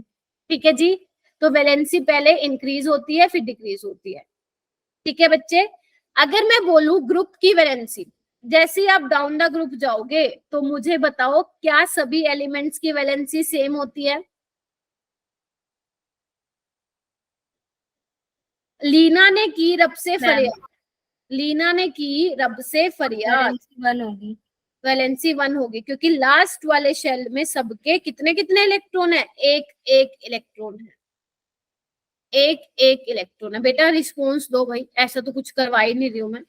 और जो ग्रुप सेकंड के हैं उसमें वैलेंसी कितनी होगी बच्चे, 2 होगी। 2। अच्छा, उसके बाद हम बात करते हैं बेटा रिएक्टिविटी की। रिएक्टिविटी बोले तो क्या समझते हो, रिएक्टिविटी का मतलब क्या होगा, कौन कितनी जल्दी रिएक्ट करेगा, यही रिएक्टिविटी होती है।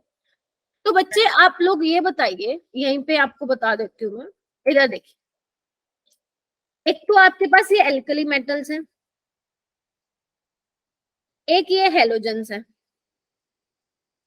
आपको पता है जो एल्कली मेटल्स होते हैं वो कहाँ बिल्कुल एक्सट्रीम लेफ्ट पे होते हैं, और हेलोजन्स एक्सट्रीम राइट पे होते हैं, पता है। इनको क्या चाहिए, एक इलेक्ट्रॉन ये दे देंगे तो ये स्टेबल बन जाएंगे, ये एक इलेक्ट्रॉन ले लेंगे तो स्टेबल हो जाएंगे, है ना। यानी कि जो एल्कली मेटल्स है वो खुशी खुशी एक इलेक्ट्रॉन देना चाहते हैं, और जो ग्रुप 17 के एलिमेंट्स है हेलोजन, वो खुशी खुशी एक इलेक्ट्रॉन लेना चाहते हैं। यानी कि सबसे ज्यादा रिएक्टिविटी पीरियोडिक टेबल में एक्सट्रीम, दोनों एक्सट्रीम साइड पे होगी, एल्कली मेटल्स की और हेलोजन्स की। ठीक है, समझ में आई ये बात। आप मुझे ये बताइए कि एल्कली मेटल्स में जब मैं डाउन द ग्रुप जाऊंगी तो रिएक्टिविटी इंक्रीज होगी या डिक्रीज होगी,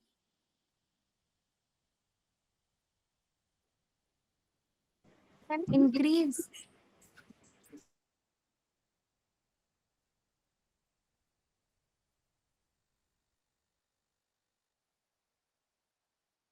इंक्रीज होगी ना। ठीक है,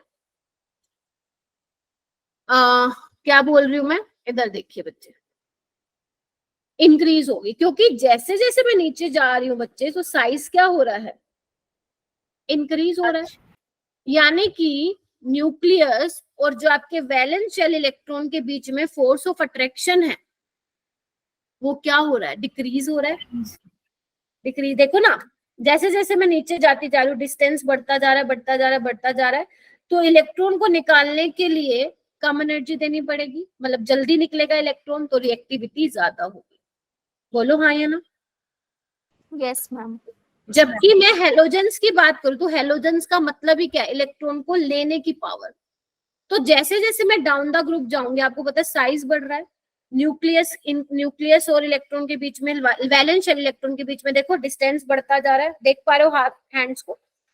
तो अगर बढ़ता जाएगा तो लेने की पावर उसकी कम होती जाएगी, यानी कि रिएक्टिविटी, बोलिए, डिक्रीज डिक्रीज हो जाएगी। क्लियर? कोई डाउट है इसमें तो प्लीज बताइए। देखो 13 बच्चे हो गए। जो मैंने बोला है वो यहाँ पे लिखा हुआ है, ठीक है। अच्छा, उसके बाद अब थोड़ा सा बोरिंग सा टॉपिक बेटा चालू होने वाला है, विच इज योर डायगोनल रिलेशनशिप।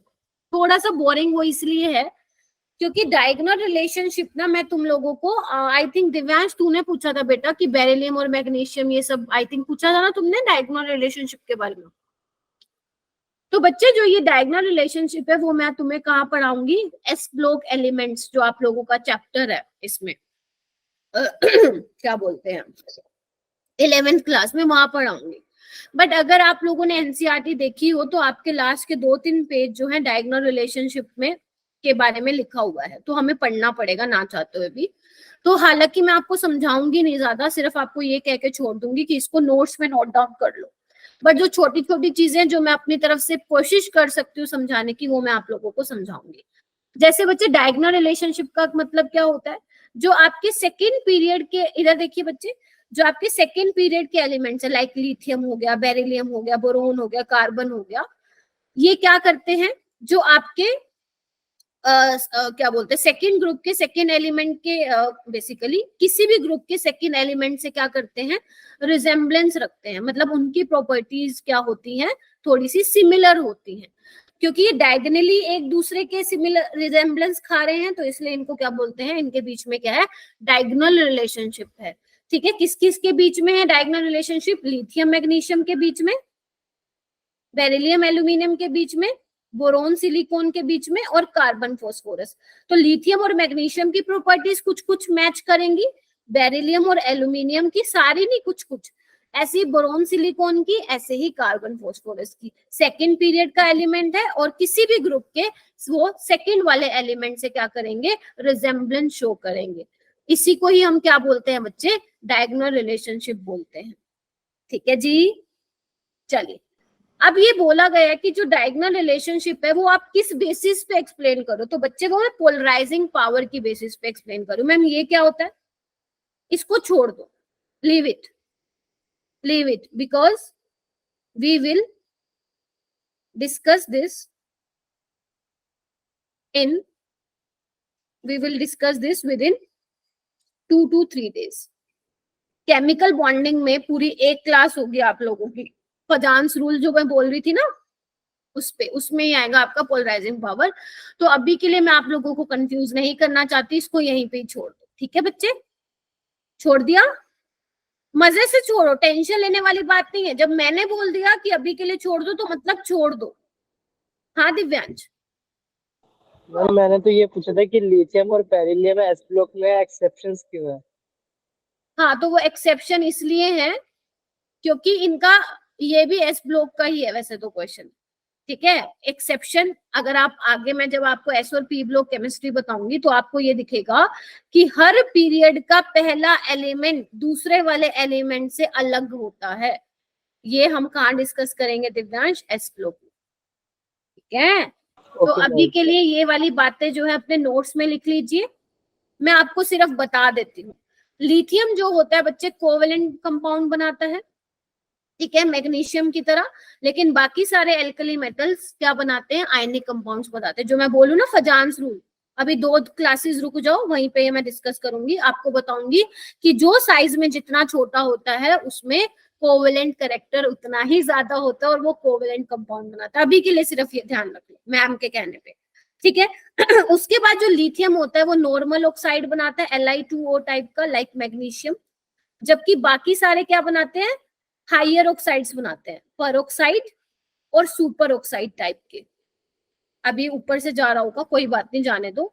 कुछ लिथियम के साल्ट्स होते हैं लाइक कार्बोनेट, नाइट्रेट, हाइड्रोक्साइड, जब आप उनको गर्म करते हो तो वो उनके ऑक्साइड में चेंज हो जाते हैं, जबकि बाकी एल्कली मेटल्स जो होते हैं लिथियम के अलावा वो स्टेबल होते हैं।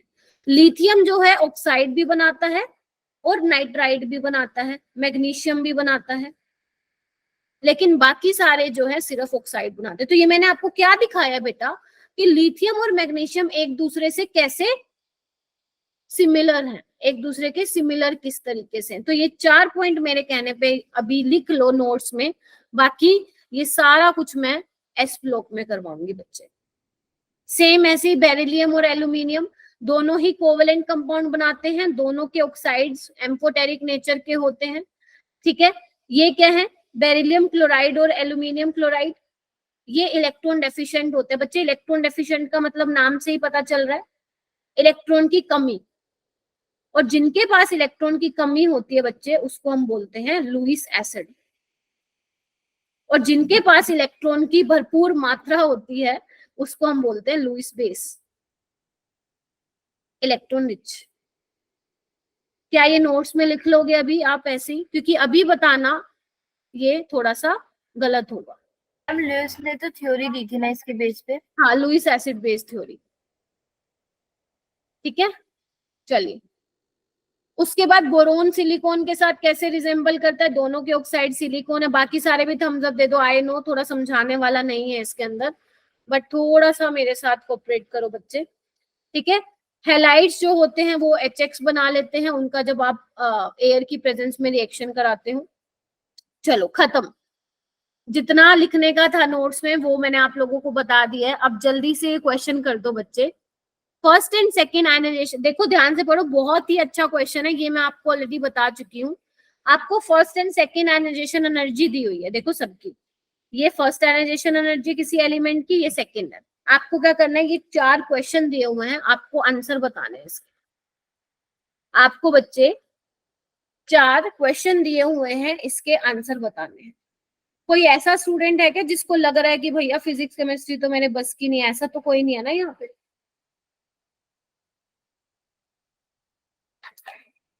अगर आप पढ़ रहे हो बच्चे तो सब आपके हाथ में ही है, ये याद रखना। अगर आप नहीं पढ़ रहे हो तो मिट्टी की तरह चीजें फिसलती हुई दिखेंगी आप लोगों को। तो it's totally up to you कि आप अपने दिन के 24 घंटे बोलूं तो 3 घंटे हमारे पास रहते हो, 21 से 22 घंटे, सॉरी 19 से 20 घंटे आप किस तरह से अपने साथ स्पेंड करते हो, उन 19 से 20 घंटे को आप किस तरह से यूटिलाइज करते हो वो तो आप जानो, है ना। वो आप लोगों को पता है कि आप कैसे पढ़ रहे हो, नहीं पढ़ रहे हो, I really don't know. But मैं चाहती हूँ कि मुझे पता लगे कि आप लोग पढ़ रहे हो या नहीं। वो कैसे पता चलेगा, जब आप मुझसे डाउट पूछेंगे, जब आप मुझसे बात करेंगे, तभी पता चलेगा टीचर को। वरना तो तुम क्लास में आओगे, मैं क्लास में 1.5 घंटे का लेक्चर लेके चलती बनी, और कुछ। जितना आप मेरे से कनेक्ट करोगे बच्चे उतना हम दोनों के लिए अच्छा होगा, तुम लोगों के लिए भी अच्छा होगा, मेरे लिए भी अच्छा। कभी 13 बच्चे आ रहे हैं, कभी 17 बच्चे आ रहे हैं, कभी 23 बच्चे आ रहे हैं, इसका मतलब सीरियस ही नहीं हो, सीरियस ही नहीं हो आप लोग, ठीक है। मतलब आप लोग की बात नहीं कर रही हूँ, आप लोग तो रेगुलर आते हो, जो नहीं आते हैं वो उसकी बात कर, ठीक है। अभी भी आपको लग रहा है कि अरे अभी तो स्कूल शुरू नहीं हुआ, कर लेंगे, बाद में बहुत रिग्रेट होता है। जो 12वीं के बच्चे हैं ना उनसे मैं मिलाऊंगी तुम लोगों को, कभी तुम लोगों का साथ में सेशन रखूंगी। वो पता क्या बोलते हैं, काश मैम 11th को थोड़ा सा सीरियसली ले लिया होता। तो सारे मुझे कहते हैं मैम 11th में केमिस्ट्री वीक है, सब लोग, मोस्टली बच्चे, फिजिक्स वीक है, बायो की चीजें याद नहीं रही। चलो ये क्वेश्चन करो। Which is a reactive metal, सबसे ज्यादा कौन सा मेटल रिएक्टिव होगा?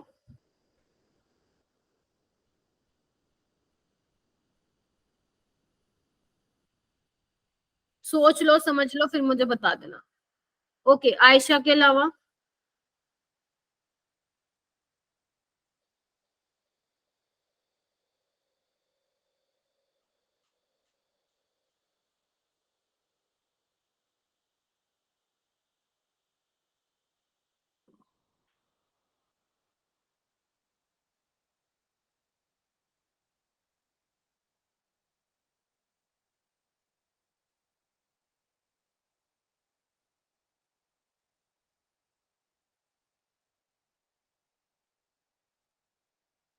सिर्फ एक स्टूडेंट को आता है?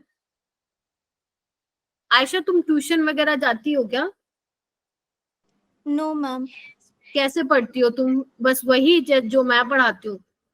मैम बस जो आप पढ़ाती हैं, फिर जो मॉड्यूल में क्वेश्चंस होते हैं वो। ठीक है, ओके। हाँ जी, सोचो। देखो बच्चे, थोड़ा सा ध्यान से आयनाइजेशन एनर्जी की वैल्यूज को ऑब्जर्व करो। रिएक्टिव मेटल कौन से होते हैं? अभी बताया ना, सबसे ज्यादा रिएक्टिव कौन होते हैं? एल्कली मेटल्स होते हैं ना बेटा। Yes ma'am.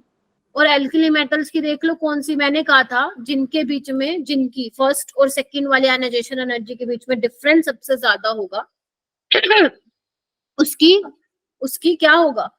वो एल्कली मेटल्स होंगे। ये देखो ना, 520 से 7300, 520 से एकदम से 7000, तो ये क्या है? एल्कली मेटल ही तो है। हमें नहीं पता कौन सा है, बट हमें ये जरूर पता है ये एल्कली मेटल है, और एल्कली मेटल है तो ये सबसे ज्यादा रिएक्टिव होगा बच्चे। Yes ma'am. चलो एक बार थर्ड वाला करते हैं, which is inert gas. Inert gas बोले तो नोबल गैस। आपको पता है नोबल गैस के लिए जो पहली आयनाइजेशन एनर्जी होती है वो सबसे ज्यादा होती है, क्योंकि उसका ऑक्टेट कंप्लीट है। कौन बताएगा इसका आंसर? दिव्यांश। मैम सी। सी होगा, ठीक है। उसके बाद बच्चे, a metal that form a stable binary halide of formula AX2। मतलब स्टेबल बाइनरी हैलाइड मतलब होता है जो MX2 टाइप के हैलाइड बनाते हैं। हैलाइड बोले तो समझ रहे हो, एक्स का मतलब है हेलोजन, जो ये आप पढ़ते हो ना, फ्लोराइड, क्लोराइड, ब्रोमाइड। अगर आप ऊपर नेगेटिव चार्ज लिख देते हो तो वो क्या बन जाता है? उसके पीछे IDE लग जाता है, ठीक है। तो ये सारे के सारे क्या बच्चे? हैलाइड है। तो यानी कि मेटल यहाँ पे क्या है? +2 मेटल के ऊपर क्या है? +2 का चार्ज है, यानी कि मेटल ने कितने इलेक्ट्रॉन दिए होंगे? 2 इलेक्ट्रॉन दिए होंगे, यानी कि वो मेटल क्या रहा होगा बच्चे? एल्कली मेटल रहा होगा। और मैंने आपको बताया था एल्कली मेटल्स में जो पहली और आयनाइजेशन एनर्जी होती है ऑलमोस्ट डबल होती है एक दूसरे के। तो इसका आंसर बता, बोल दो डी। Yes ma'am.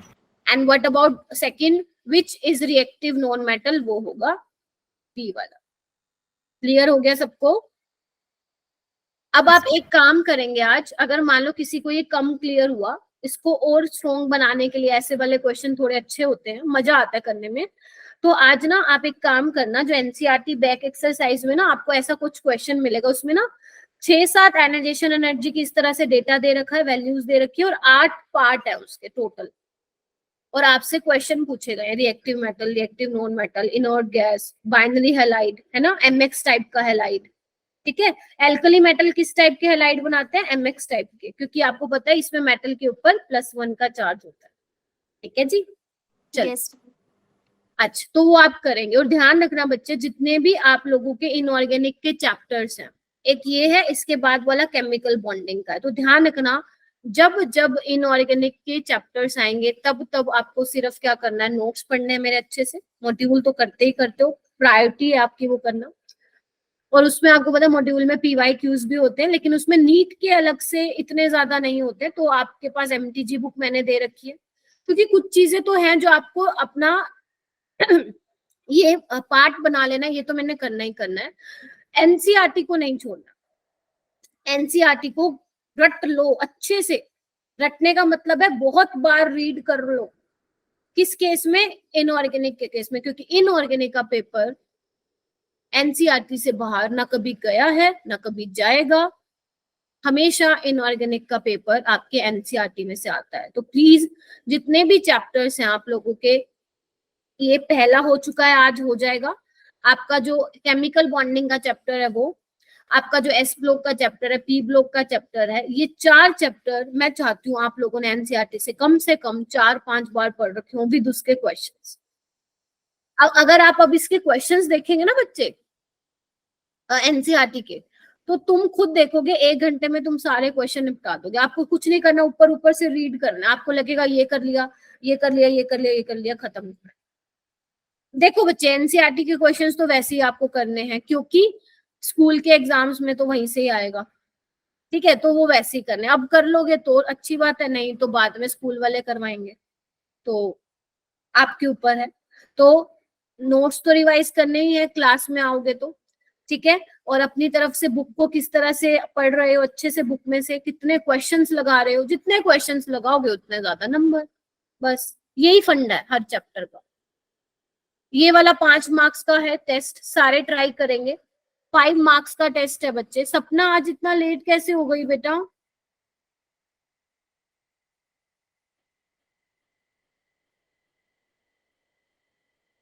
आपका ये 5 नंबर का टेस्ट है। एक काम करो, इसके लिए ना आप लोग प्लीज पीरियोडिक टेबल अपनी ओपन कीजिए, क्योंकि पिछले वाले बैच में ना बच्चे कंफ्यूज हो गए थे, उनको आता था सब कुछ लेकिन यही नहीं पता लोकेशन कहाँ है सबकी पीरियोडिक टेबल में। तो आप एक काम कीजिए, पीरियोडिक टेबल ओपन कीजिए।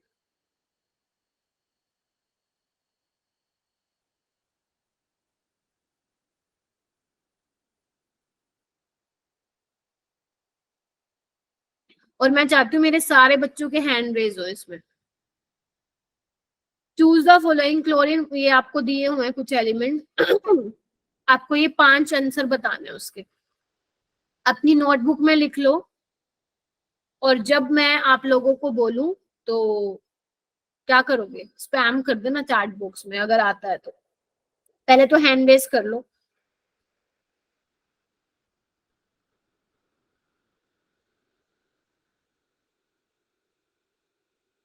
मैम अभी आप पूछ रहे हैं आंसर?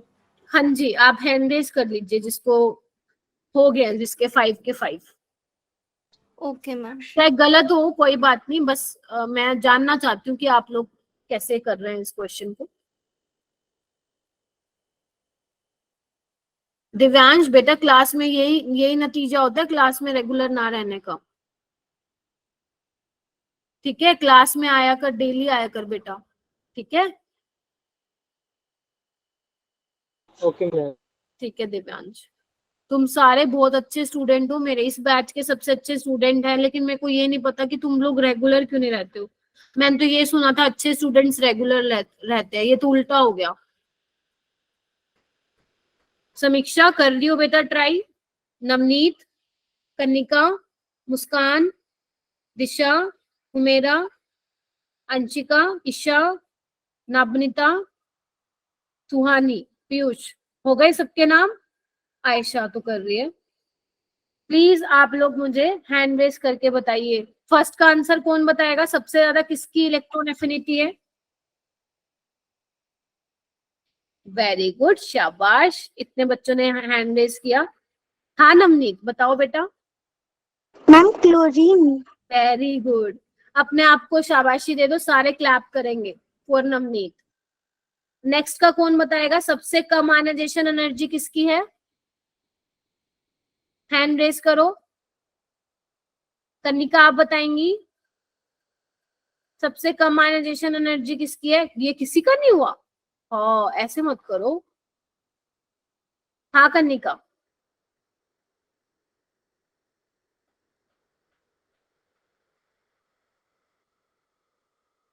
हाँ Suhani. Lithium I think. Caesium. Leena ने की रब से फरियाद, है ना। Down the group ionisation energy decrease होती है ना बेटा। द एलिमेंट जिसका ऑक्साइड एम्फोटेरिक होता है। हाँ समीक्षा। Ma'am aluminium. वेरी गुड, ये वाली रिएक्शन तो बहुत पॉपुलर थी तुम्हारे 10th में, है ना। द एलिमेंट विच है स्मॉलेस्ट रेडियाई, जिसकी रेडियाई छोटी होगी, साइज किसका सबसे छोटा होगा? कौन बताएगा, कौन बताएगा? दिशा। Ma'am xenon. नहीं, साइज छोटा जिसका सबसे। जीनोन तो नोबल गैस है ना, उसका तो रेडियाई बड़ा होता है ना, वंडरवॉल रेडियाई होती है उसकी तो।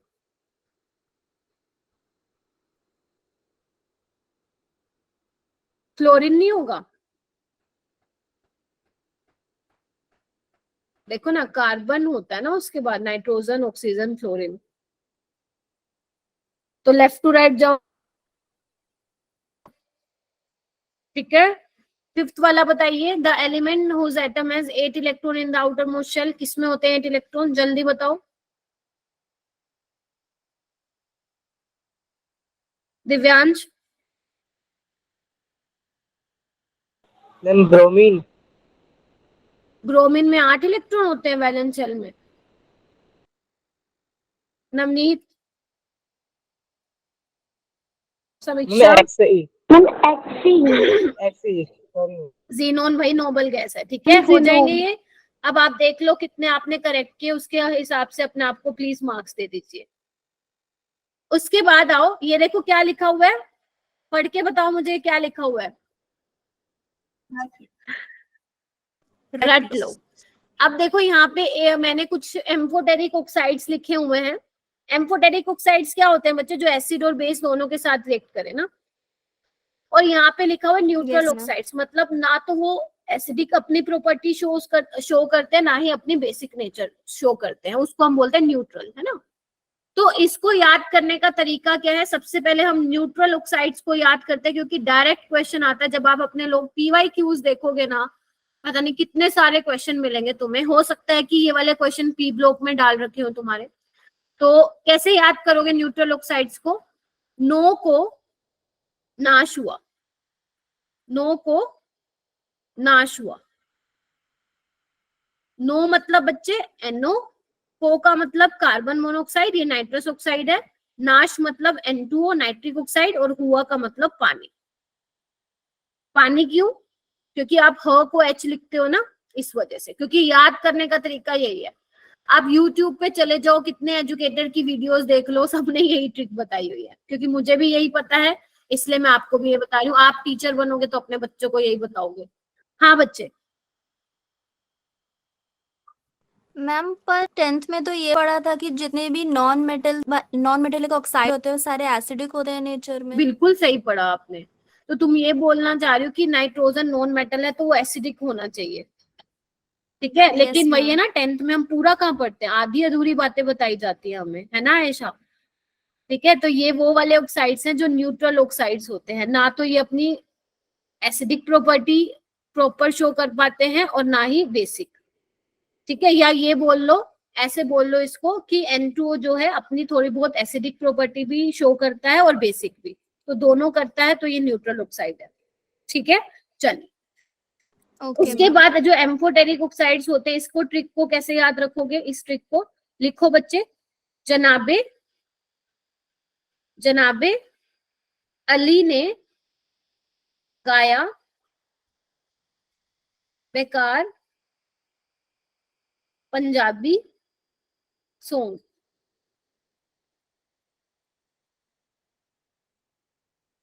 जनाबे अली ने गाया बेकार पंजाबी सॉन्ग।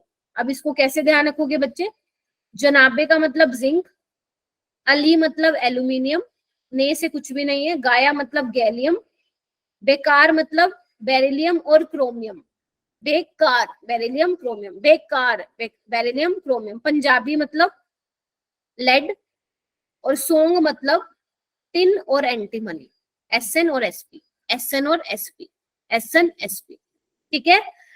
जनाबे अली ने गाया बेकार पंजाबी सॉन्ग, जिंक, ये देखो ना जिंक, ठीक है। अली एल्यूमिनियम ऑक्साइड, गाया, यहाँ पे गैलियम नहीं है, गैलियम ऑक्साइड और ऐड कर लो, बेकार बेरिलियम ऑक्साइड और क्रोमियम ऑक्साइड, क्रोमियम भी नहीं दिया हुआ क्या यहाँ पे, ऐड कर लो,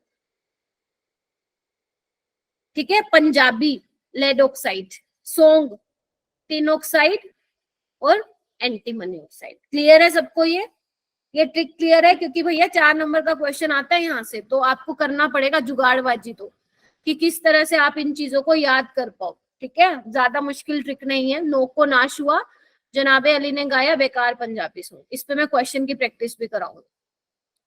उसके बाद आयशा ने जैसे बोला, जनरली हम क्या बोलते हैं बच्चे, जो आपके नॉन मेटल्स होते हैं वो एसिडिक ऑक्साइड होते हैं, और जो आपके मेटल्स होते हैं वो बेसिक ऑक्साइड्स होते हैं।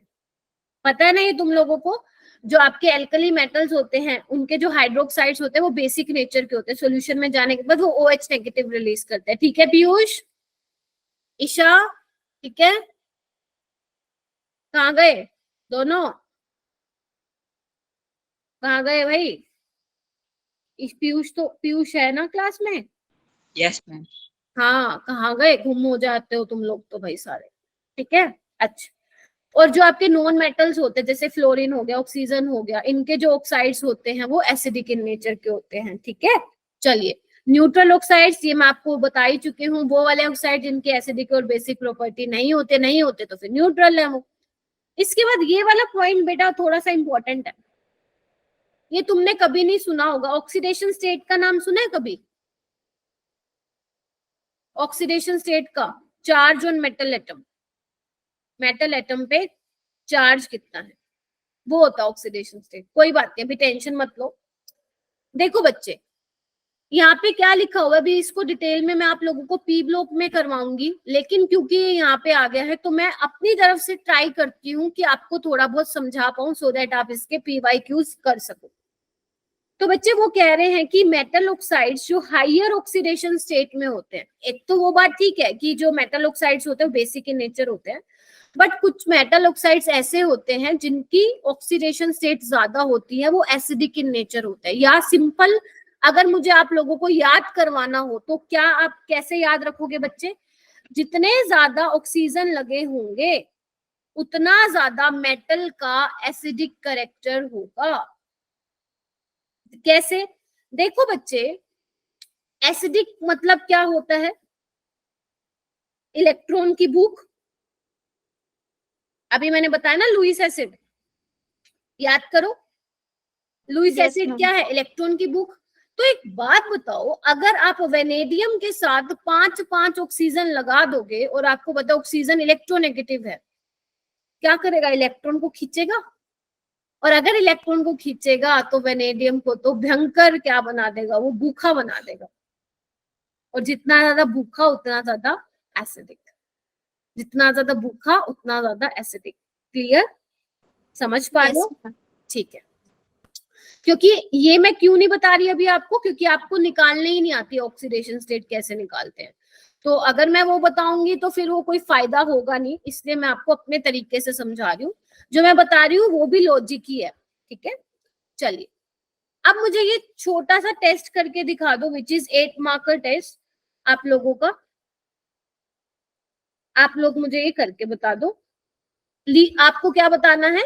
आपको क्लासिफाई करना है कि कौन बेसिक होगा, कौन एसिडिक होगा, कौन एम्फोटेरिक होगा। तो जल्दी से मुझे बताइए, जो लिथियम का ऑक्साइड होगा वो क्या होगा, बेसिक, एसिडिक या एम्फोटेरिक? बताइए, लिथियम का ऑक्साइड क्या होगा, बेसिक, एसिडिक या एम्फोटेरिक? लिथियम क्या होता है पहले तो मुझे ये बता दो, मेटल है या नॉन मेटल है? मेटल। Metal. तो मेटल के ऑक्साइड्स कौन से नेचर के होते हैं? Basic. बेसिक। ये क्या है बेरिलियम का oxide, Navneet? Amphoteric. Next Navneet तुम बताओगी, NO क्या है, बेसिक, एसिडिक, एम्फोटेरिक या neutral oxide? Neutral. Very good, NO को नाश हुआ नहीं भूलना। ये क्या है, एल्यूमिनियम का ऑक्साइड क्या है बच्चा? Disha? Amphoteric. Very good.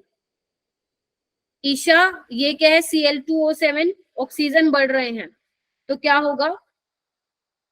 नाबनीता? Anshika? Acidic.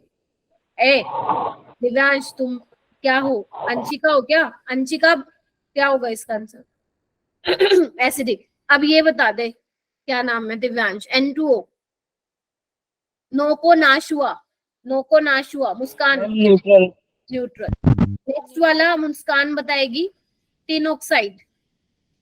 जनाबे अली ने गाया बेकार पंजाबी सॉन्ग, बताओ क्या होगा? ये सिर्फ मुस्कान बताएगी।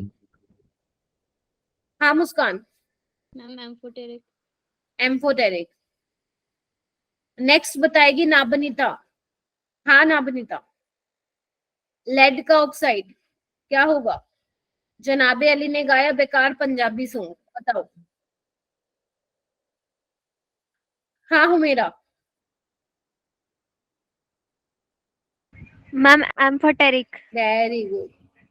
अब तो बड़े हाथ खड़े होने लग गए सबके, हो जाएगा। चलिए, उसके बाद है बेटा, ये क्या लिखा हुआ है? रट लो.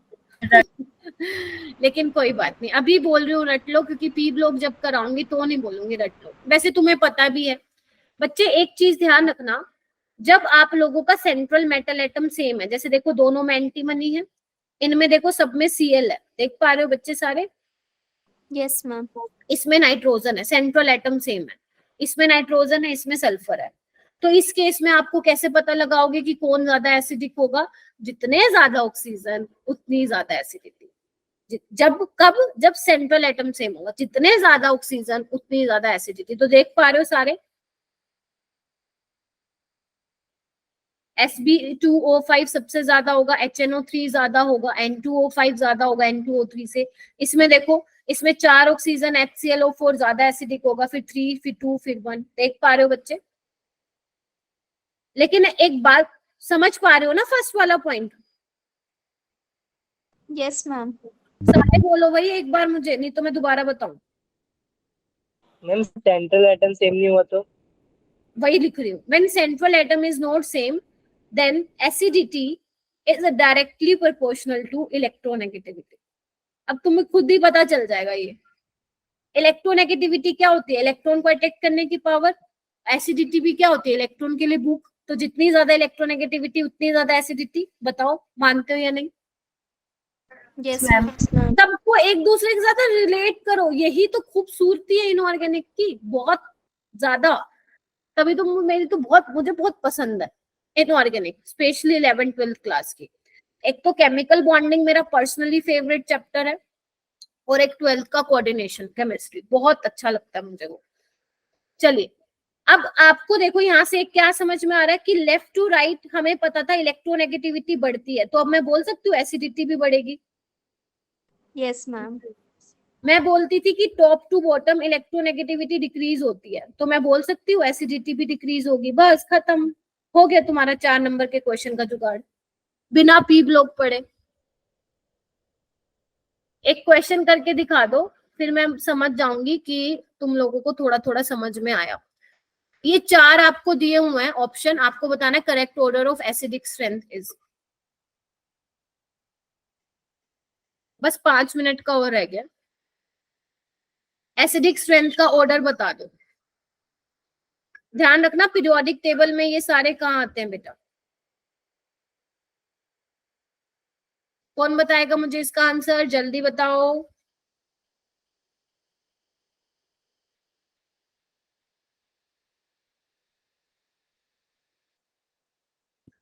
सोचना पड़ रहा है क्या? Muskan? Ma'am D. B? D. D? D for dark. ठीक है। देखो ना सल्फर क्या है, देखो ना लेफ्ट टू राइट इंक्रीज होगी ना एसिडिटी, और ये तो वैसे ए और क्या बोलते हैं, कहाँ गया, सॉरी क्या बोल रही हूँ मैं, बी और सी को तो वैसे ही खत्म कर देते, आप काटा मार देते, क्योंकि आपको पता है एल्यूमिनियम का ऑक्साइड वैसे ही एम्फोटेरिक होता है। तो SO2 का सबसे ज्यादा, फिर फास्फोरस का ऑक्साइड, फिर सिलिकॉन का, लास्ट में एल्यूमिनियम का। ये वाला क्वेश्चन करो, इनमें से कौन सा ऑक्साइड एम्फोटेरिक इन नेचर है? जनाबे अली ने गाया बेकार पंजाबी सॉन्ग। जल्दी जल्दी सारे बच्चों के हैंड रेज होने चाहिए, फटाफट करो, फिर जो जल्दी कर। हाँ जी, टिन ऑक्साइड हो जाएगा। Yes ma'am. तो यहाँ पे ये चैप्टर का खत्म हो चुका है, दी एंड हो चुका है। लेकिन एक छोटा सा टॉपिक रहता था जो मुझे किसने याद दिलवाया था? आयशा ने। आप लोगों का 2020 और 2022 में ना क्वेश्चन आया था, तो हम इसको छोड़ नहीं सकते बच्चे। आप एक चीज बताओ, बस ये मुझे सिर्फ 5 मिनट दे दीजिए। आपको मैंने इसके नाम बता दिए थे, 101 से 118 तक कैसे नामकरण करना है, याद करो। अनियम, अनभय, अनियम, ऐसे करके। लेकिन ना 2020 और 2022 में क्वेश्चन कैसे आया था, वो बोल रहे थे कि 108 के लिए इनका ऑफिशियल आयुपेक नेम क्या होगा, जो कि इनके साइंटिस्ट के नेम पे दिया है, कुछ किसी जगह के नेम पे दिया है ना। तो ये भी आपको लर्न करना है। जेई में ऐसा क्वेश्चन नहीं आता, लेकिन नीट में 2 साल आया है ये क्वेश्चन, तो अब हम एक्सपेक्ट कर सकते हैं कि 2025 में, आप लोग तो 2025 में बैठेंगे ना अब, तो आ सकता है। तो अब इसको याद करने का तरीका मैं बता रही हूँ, हालांकि इसकी जो ट्रिक है वो कुछ ज्यादा खास नहीं है, मतलब थोड़ा सा आप लोगों को हो सकता है डिफिकल्ट लगे, बट आई एम ट्राइंग। देखिए बच्चे, कैसे याद रखेंगे मैं बता रही हूँ, मैंने कैसे याद किया हुआ है। मेंडेलिवियम नोबल लो, मेंडेलिवियम को हाँ बेटा, हाँ समीक्षा, क्या हो बच्चे? मेंडेलिवियम को नोबेल प्राइज मिला लोरेंशियम के लिए, उसको देख के रदरफोर्ड डूब गया सी में, उसको देख के रदरफोर्ड डूब गया सी में, और उसको सी में डूबा देखकर बोहर हंसा। मैं ये दिखा रही हूँ आपको याद कैसे करना है। जैसे अब आओ कैसे नाम, ये देखो इसके बने हुए हैं। 101 के लिए मेंडेलिवियम, 102 के लिए नोबेलियम, 103 के लिए लोरेंशियम। यहां तक हो गया। रदरफोर्ड डूब गया, 104 के लिए रदरफोर्डियम, डूब गया मतलब डबमियम, सी का मतलब बच्चे सीबोर्गियम। हो गया इतना। उसके बाद उसको देख के बोहर हंसा, बोहरियम, और हंसा का मतलब हैसियम। आपको स्पेलिंग वेलिंग कुछ लर्न नहीं करना है, प्रोनाउंसिएशन वगैरह कुछ नहीं देखनी है इसकी, सिर्फ ध्यान रखना है, क्योंकि 4 ऑप्शन आएंगे, आपको तो सिर्फ मार्क करना है। समझ रहे हो मेरी बात? चलिए उसके बाद आगे आओ। मेरा dream and royal captain Kohli, Netherland, France और मॉस्को से लाइव एट 3 o'clock। मेरा ड्रीम, मेरा मतलब मेटनेरियम, ड्रीम मतलब डाम स्टेडियम, ठीक है।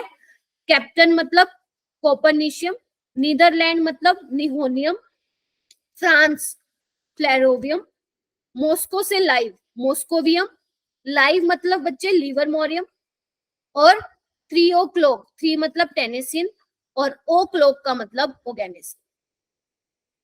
मेरा dream and royal captain Kohli, Netherland, France और मॉस्को से लाइव एट 3 o'clock। हो जाएगा। ये देखो मैं ट्रिक मैंने यहाँ पे लिख के दे दी है, आपके नोट्स में मिल जाएगी, आपको एक बार रिवाइज कर लेना, खत्म। क्योंकि हम रिस्क नहीं ले सकते ना, क्योंकि 2 बार क्वेश्चन आ चुका है, तो हो सकता है 2025 में भी आ जाए। ठीक है, तो आज ये खुशबू मैम की साइड से तुम लोगों का चैप्टर खत्म। And thank you for attending my sessions. ठीक है।